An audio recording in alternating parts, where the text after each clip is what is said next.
నాన్న, ఒక జీవిత సత్యం ఒకటి చెప్తాను, బాగా వినిపించుకోండి.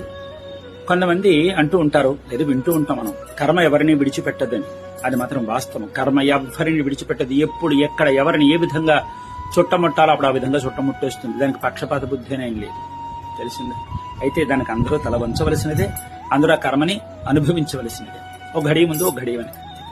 ఎందుకు చెప్తానంటే, కొంతమంది పైశాచిక స్వభావం ఉన్నటువంటి వాళ్ళు ఏం చేస్తూ ఉంటారంటే, మనల్ని అకారణంగా ఏడిపించి వాళ్ళు నవ్వుతూ ఉంటారు. అందుకే అంటూ ఉంటారు, నువ్వు చేసేటప్పుడు నవ్వుతూ చేస్తావేమో, కానీ నువ్వు అనుభవించేటప్పుడు మాత్రం ఖచ్చితంగా ఏడుస్తావని మాత్రం చెప్తూ ఉంటారు.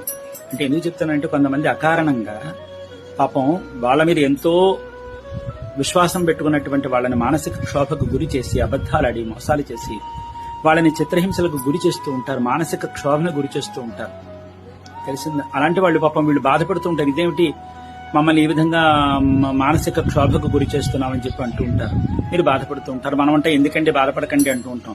మనం అన్నంత సులభం కాదు, ఆ బాధ కలుగుతూనే ఉంటుంది. నమ్మక ద్రోహం, నమ్మకమైనటువంటి దెబ్బ ఇంత అంతా కాదు. మీరు ఏడుస్తున్నారు కదా, ఏడ్చేసండి. దాని అర్థం ఏంటో తెలిసిన, మీ ఉసురు వాళ్ళు పోసుకుంటున్నారని, మీ కర్మ పూర్తి అయిపోతుంది, మీ కర్మను వాళ్ళు మోస్తున్నారని, మీ ప్రారంధ కర్మను మొయ్యడానికి వాళ్ళు సిద్ధంగా ఉండబట్టే వాళ్ళు ఈ విధంగా పైశాచికంగా అబద్ధాలాడి మోసాలు చేసి దబాయించి మిమ్మల్ని ఏడిపిస్తున్నారు. కాబట్టి మీ కర్మ పోతోంది, మీ కర్మ వాళ్ళకి అంటుకుంటోందని అర్థం.